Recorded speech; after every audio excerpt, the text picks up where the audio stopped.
Hey guys, so today we are going to learn how to make dumplings, and to do that, I brought in dumpling expert Emily Fender, aka Food Lover's Diary. So what kind of dumplings are we gonna make today? So today we are making pork and chive dumplings. It's kind of a traditional dumpling, and one of the dumplings I make at home all the time. Okay, so to begin, what you obviously have like the stuffing, I guess, done already. What would you call it? Yeah, so the filling. The filling? Stuffing, filling, whatever. Sorry, these fancy kitchen words, filling. I'm just saying. I would call it a filling. So what's in here? So in the filling we have ground pork. So I use 1 pound of 80% lean pork and then half a pound of a fattier pork. I'm not sure exactly which one. They don't label them in Chinatown, but I would guess it's like 60% lean. Just because the dumplings need to be really juicy, and if the meat is too lean, they become fat. They become dry and sad. Yeah, fat is really flavorous. And like they taste way better. We all know that. Exactly. So and then also I have a lot of chopped Chinese chives in there. When the dumpling cooks, they release water and they also contribute to that juiciness, and they make the dumplings delicious. Also, we have chili oil, we have sesame oil, black vinegar, salt, pepper, and a little bit of sugar. Sugar, interesting. I would never think and of grated sugar. ginger, grated ginger. And ginger. Wait, why sugar though? I wouldn't like associate that. It's not a sweet dish, right? It's not a sweet dish, but with this applies for both sweet and savory dishes. You need a little bit of the complement to kind of bring out the flavors. So in this case, the sugar just makes the dumplings taste more delicious. Oh, well there you go. Great, there's your answer. Yeah. So what is step one then, I guess? Okay, so step one. So we have our dumpling wrappers here. Are these like a specific type? These are just regular dumpling wrappers. I believe I use the 2 Marquee brand, but really it doesn't matter. You want the round ones for the dumplings that we're making today. You can make your own, but it's kind of a hassle, and the store-bought ones work just fine. So we're gonna do that. And today we're actually gonna be focusing on a braided pleat. These look like manti, which is an Armenian dumpling, but we're not making Armenian dumplings, we're making the Chinese dumplings. Okay, great. Okay, so first things first, you have your dumpling. First, I like to this is a little bowl of water. I twist the dumpling around in the water to just get the edges a little wet. This will help the pleats stick together and ensure that it doesn't come apart. So, okay, so then I take a little teaspoon of filling, kind of eyeball it. You don't want to use too much, especially for beginners, because you don't want the filling to kind of peek out when you're working with the pleats. So give yourself a. That's good. That's good. Okay. That's good. That's good. A little more. Okay, sure. That's good. Okay, so to start, this seems like where it gets hard. This is where. So far, it's been pretty easy. Yeah. Well, this is where the magic happens. But I'm confident. Okay, so we start the pleat by. You're just like pinching everything together. Yeah, you just pinch. You make 2 pinches right here at the very edge.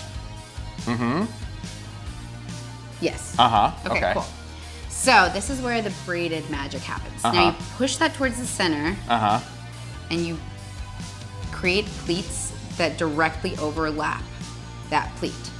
So basically the pleats are going inside. How are you doing? I don't know. I can assist. Okay, so first things first, we're good here. And then, okay, there you go. Okay. So basically you just continuously repeat that. So push the 2 pleats together in the center and overlap them with 2 new pleats like this. I feel like maybe I put in too much stuffing. It's sort of coming out a little bit. So in that case, and that's what I just had to do as well, just like take some out. Okay. You want your dumplings filled, but you don't want them to break when you're cooking. Kind of looking okay. Yeah. How do I finish it? So you finish it, you get the last pleat in that you can, the more pleats the prettier, and then you kind of just like make a little point. Sure.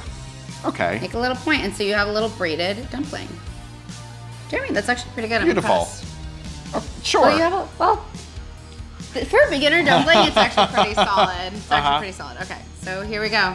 Braided dumplings. Okay, perfect. Okay, so Emily, we've made about, I don't know, 15 dumplings, 20 dumplings, something. Yeah. Yours are clearly much better than mine. You're getting there. Almost. You're a good teacher. I'm just a terrible student. What is the next step? How do we actually cook them? So we are going to pan fry them and then steam them. Okay. So we're heating up some sesame oil in a skillet. So it's nice and hot. Now we're gonna pop the dumplings in and get their bottoms nice and crispy and golden brown. All right, they're getting crispy. Just gonna throw in a couple tablespoons of water and then shut the skillet with the lid and allow them to steam all the way through and cover.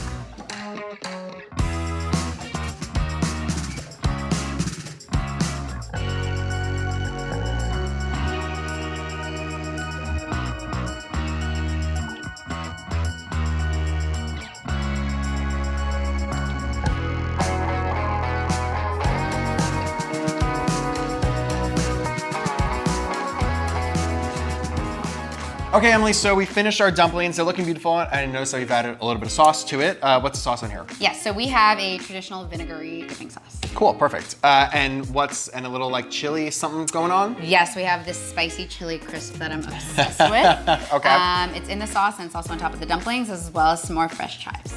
And I noticed that none of my dumplings have made it onto the plate.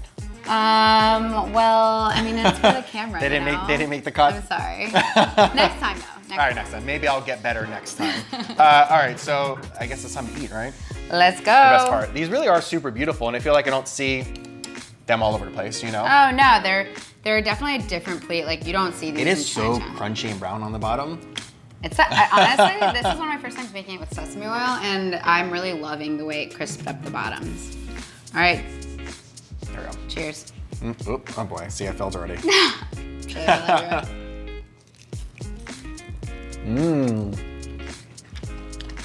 That's good. That's really good. So, the reason these taste so good is because they're acidic from the vinegar.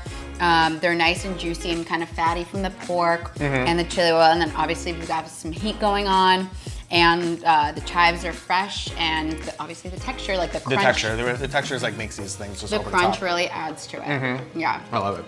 Yeah, I'm going in again. So there's like one big takeaway for people that want to make dumplings at home. Was like the biggest thing that people screw up that you want to make sure you get right. Well, to be honest, the pleating style doesn't matter as far as flavors. So if you're starting out, just do the simple half moon shape or something like that so it's not intimidating right away. And just make sure that your filling is flavorful. Use the flavors use the traditional Asian flavors, the vinegar, the soy sauce, sesame oil goes a long way. I'm obsessed with sesame oil. And make sure to add plenty of vegetables into the filling because it adds to the juiciness. Oh, and then sorry, last takeaway. Okay, this is takeaway number 10, but So sure. takeaway number 10 is the meat. Use a fatty meat. Like, I can't even tell you how much better the dumplings are. When you use a non-fat, like even in 80% meat, sometimes 80% lean, the dumplings are dry and sad. You don't want sad dumplings.